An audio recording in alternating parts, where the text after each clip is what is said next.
Hello and welcome, ladies and gentlemen, to a new edition of the Daily Debate. In tonight's show, we're going to be focusing on the convergence of the petrol-fueled vehicles to natural gas. We're going to be talking about the benefits and the efforts by the Egyptian government to encourage the citizens to transform their vehicles or really try and encourage purchasing the vehicles that will be fueled by natural gas instead of petroleum. And before we start our topic for tonight, let's check out one story making the news today, starting off with President Abdel Fattah al-Sisi, who today directed to boost the efforts of developing the mining sector in Egypt within the integration of the state's strategic development vision.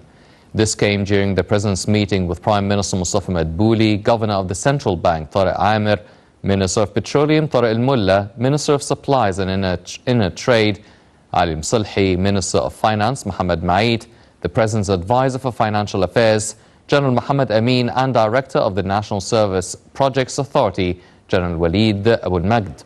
Presidential spokesman Bassam Radi said that the meeting tackled following up on the executive situation of the state's plans of developing the mining sector.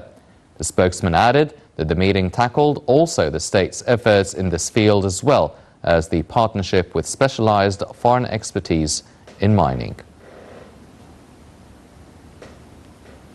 This was one of the main stories making the news today, but now let's check out this report regarding the replacement of aging vehicles and relying on natural gas for fuel. Let's check out this report and we'll be right back.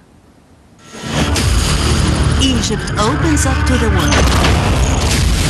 President Abdel Fattah al-Sisi meets with world leaders.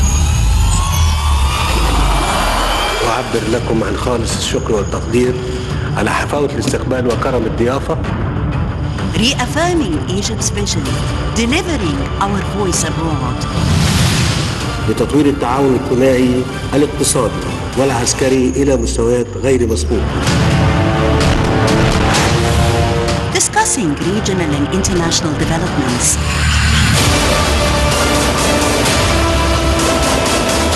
Solid and strong relations on the path of partnership and development.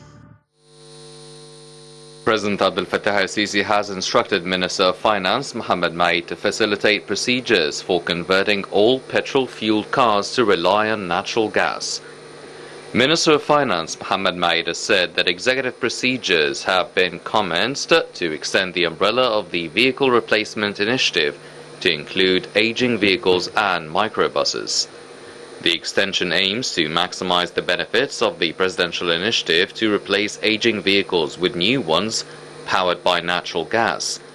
The latest step applies to include microbus vehicles that were manufactured 20 years ago or more, with the first phase to cover the governorates of Cairo, Giza, Qalyoubi, Alexandria, Suez, Bursaid and the Red Sea.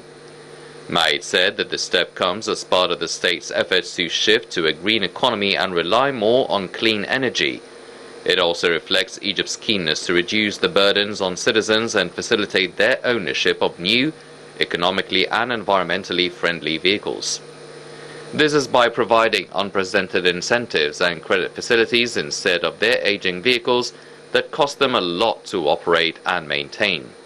This will take place using the same procedures and controls for owners, with the minister pointing to the disbursement of a green incentive of 25% off the price of the new vehicle or a maximum of 65,000 for a microbus.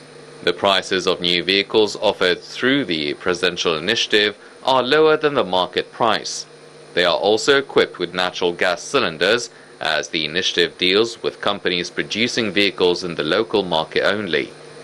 The initiative is aiming to ensure that all vehicles under the initiative come with a local component of at least 45%, which contributes to the localization of the automotive industry and feeding industries in Egypt. Microbus owners will enjoy the same facilities that were recently approved for owners and renters, as the credit inquiry procedures carried out by banks were facilitated. This helps reduce the time required to issue the final approval for car financing and reduce cases of rejection by allocating spaces on the initiative's website. The new facilities aim to record additional data including the workplace, current residence, net income and the land phone number.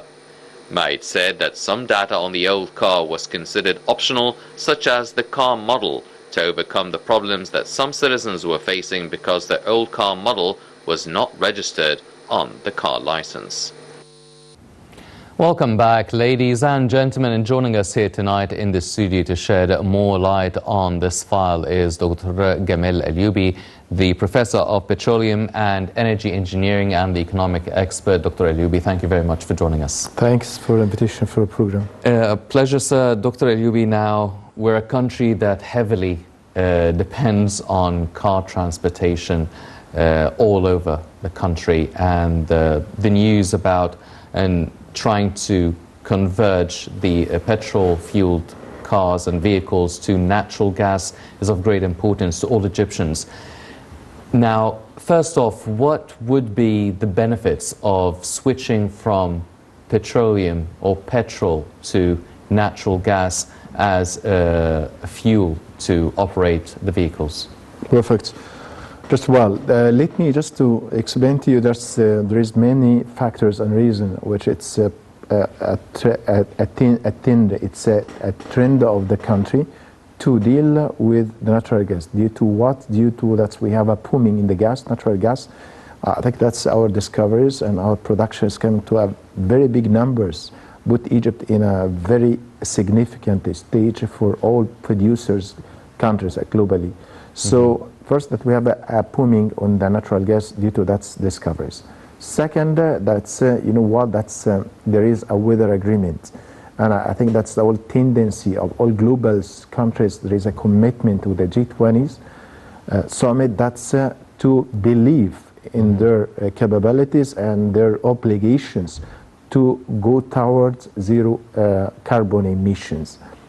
Third, which it's very significant, that's a request individually from the street heart itself, because you know a lot of citizens, they are aware and they are worried also at the same time about the cost of benzene and also diesel from time to time. And that the president already delivered and got the message from the street that's they already looking for some alternative of different economy fuel. And that's one of the economy fuel with the natural gas. We talk about 50% in cost reduction compared to the petroleum fuels in different varieties of that one. But it's already converted and already proved that's 50% in cost and 50% in terms of overall consumptions of the country, in terms of fuel itself. If you go also for the fourth one, which it's a matter of pollution in Egypt, I think that's as Egypt, they already put Egypt in number 29 as inclusively of 116 countries, they already produce some pollutions. And they put also for us 0.06% at the target stage of that country. So a Paris weather agreement consider that there is some of cooperations globally, and we are at the country, our target that's in politics and also in diplomatics that we are dealing with the international environment. So we need also to reduce such of pollutions, which is creatively highly by using the petroleum fuels, and our target now to reduce the percentage reduction of that one using natural gas.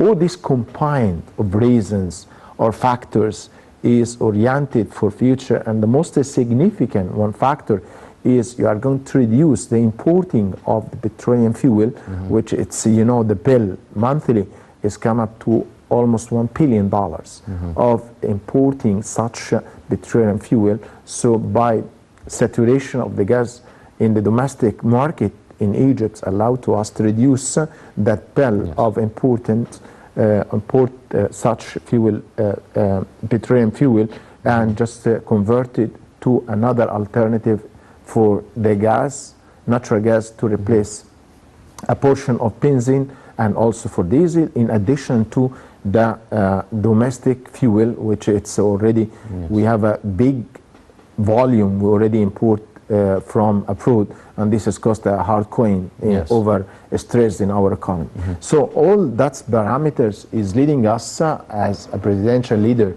to go for some of encouragement, some of way to carry on with the peoples, and also try to help even the citizens in the street looking for some benefit of natural gas in terms of conversion of the car, in terms of replacement new cars, in terms of green initiative, in terms of also some loans delivered from domestic bankings, and this is allowed to the people to go and deal with a very low profitable loan, which was not an easy to capture such a big amount to buy a new car.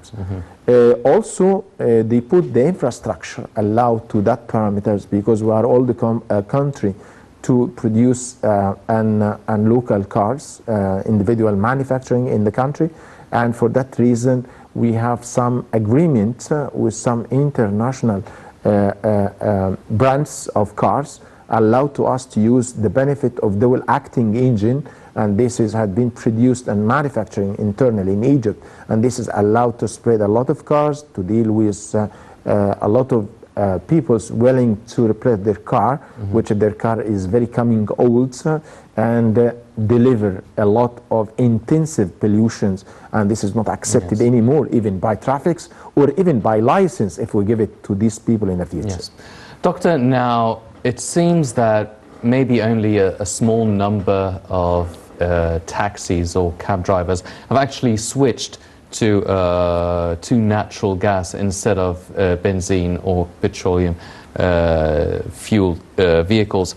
Now, because there are a lot of opinions regarding this, some are saying natural gas will actually increase the efficiency of the car engine. Some are saying no, it would actually decrease the efficiency and it would allow for a faster depreciation of the motor. So how can we know exactly what the truth is? Because to transform a lot of cars from petroleum to natural gas could affect the car. Would it affect it positively or negatively? Smart question. Just let me to go directly for the survey. Hania, honestly speaking, that's as Egypt, we are all the country using the benefits of natural gas. We have been started the conversions of limousine cars in Egypt since 1997. So we are a country of over 25 up to 27 years of experiences using the benefit of natural gas as a main fuel for driving the cars. To rely on or to answer honestly to the drivers, for mechanics, for mechanic workshops or any people's, they are scared there is some problem, it will hit the efficiency of the engine itself. This is wrong. This is, I would like to transfer a very scientific idea to them. You know, while that's the internal engine itself, it's contributed from the pistons cylinders, and there is the plunger. The plunger versus the endless of the cylinder bottom, there is the energized fire. That part, it's the orifice to spread the benzene or the diesel. So as you already spread that one, the firing happened, and this create the movement of that one.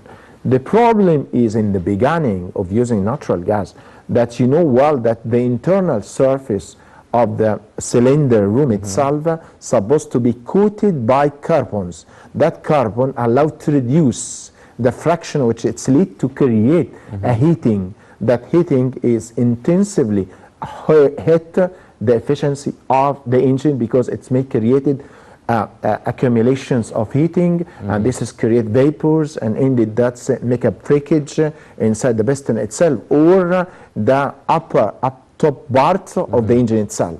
That was in the past, but now, because in the all recently manufacturing for dual acting engine, which had been leading by one of the brand like Ford, American manufacturings, or even by Japanese manufacturer or South Korean manufacturing, they already put internal smooth coating system, which coat internal the ID, the inside diameter of the pistons of a cylinder. That's allow to use directly the gas without using benefits of the firing of benzene or diesel. So this is what in the past. So the technology already helped the new engine, double acting engine, which it's produced now in the States since 10 years. I think there is a rules on the United States that to use all trucks, the big trucks, the intermediate trucks, using the natural gas. German in Europe, they already instructed that the all heavy truckers to use all the trucks engine is natural gas. So the philosophy is completely different, because even with a very huge and expensive brand like Mercedes or something like that, they have a gas engine. So then technology is dealing well with the old historical or old survey that the engine is coming to less efficient in compared to the usage of the petroleum fuel inside the engine. And here I will stop also to explain to you that's for the compensation between the two coal octane numbers, because the octane number, it's what it's called, it's the heating factor is produced by the type of the fuel. For the benzene and for diesel, the diesel is less than in octane number, less than the benzene, because benzene had been started by 80 or by 90, 92, 95. If I go to try to compare the gas versus the benzene, you will find that the natural gas is octane number 92. So the compensation in terms of the heating and less emissions of the carbon, and this is the difference right now, is less emission of carbon and compared to the emission carbon coming from the benzene or diesel, which is representative over 65% in compared to the gas. So now the benefit is more healthy, more less pollution, and also less in terms of cost, because also the old running survey or studies show it that by 1 million of standard cubic feet of the gas in terms of kilometers versus 10 liters of the the benzene as a consumption rate different in terms of fuel economy is 50% reduce of the cost versus the cost of the benzene or diesel. So now the philosophy is very trusted because all the international brand cars or international producing a company producing cars, even the big trend or the big brands, they already now believed since 10 years in United States, 7 years in European Union, that dealing with the gas is significant in terms of tackling the efficiency of the engine to deal with the gas in a proper acting with the same period life of the engine. So if I consider that the first repairing for a new motors in terms of release, disassemble it and assemble the motor, we consider between 10 to 12 years. The same age is related to the natural gas, and there is no different. And this is the benefit of what we deliver now in our survey, that the efficiency between the engine car using the gas engine car using the benzene, there is no any different. And all catalogs for manual instructions by each cars, each brand already explain in terms of a terminology, it's called compressibility factor, to use octane number 92 and higher, and this is the octane number for natural gas. Well, Doctor, a lot of car drivers are really concerned and worried about the actual tank, the natural gas tank or cylinder that is in the space of it's taking within the trunk, the backward boot, and at the same time, because we're in a warm country, so people are actually feeling like there's a bomb at the back of the car. So how can we actually avoid any sort of potential dangers to that? How much of a danger does it really constitute, and what can we do about the space? Yeah, very, very, very good questions, and your question all technicals. Now, I think the whole people idiots for us will first time that's hear about that's very technical discussion. Really, yes, the main concern, that's three main concern for all peoples that being convert their cars to natural gas. First one is that they already lost the benefit of the car bag itself. Yes. And they said, where was we put our baggage and luggage inside? Exactly. Because there is no space inside. So for that reason, they had to install such conversion of petroleum fuel to natural gas. The second one, there is some people who was not realize how to deal with the natural gas in terms of it's a capsule of cylinder itself. The cylinder capsule, it's consists of very, very safe storage concern in terms of inspection for the tank. There is a safety valve which it's allowed to release the gas to be volatile, which while that there is two different comparisons between the domestic fuel and the natural gas. Domestic fuel consists of three types of different mixture of gas, which is called methane, ethane, propane. That's contributed domestic fuel. This is very heavy whenever that fire happen, because when for any reason there is a leakage on the container itself or something like that's in the cylinder capsule, when it's spread it will be more liquefied, and this is will load in the ground. It cannot be released to the air directly. But in the natural gas, it's released directly to the air. So whenever you open to the air, there is no any problems. You cannot go for a fire, for exploded. But this has happened for domestic fuel itself, because it's easy. It's located to the ground, and it's need long-term time to transfer from liquefied phase to the gas phase, and this is need at least minimum 5 to 10 minutes with open windows of the air. But in the natural gas, you don't need it. It's low pressure inside the cylinder. Whenever it's open, there is a safety regulator. It will stop automatic for any leakage. The second, there is also a part that the leakage will be perpendicular down to the car, and it will spread it to the air directly without no problems to be exploded or to you are afraid. Because soon as the gas will be inside the capsule, it's a minus 65 degree. It's like ice. So it cannot. So you need to transfer it with very direct time from that ice to gas, and this is making it a flame, not explosions. And this is the idea to deliver in terms of significant technicalities or a technical philosophy to the people to assure it's safe without no problems, and it's automatic. There is a regulator to close the capsule. Whenever there is a leakage, the leakage will be go down, spread it to the air directly with a small flame, easy to be stopped. Well, ladies and gentlemen, ensuring the safety, the convergence to natural gas ensures safety, reliability, sustainability, and affordable fuel for the car, and a really affordable source of energy. Let's check out this report and we'll be right back.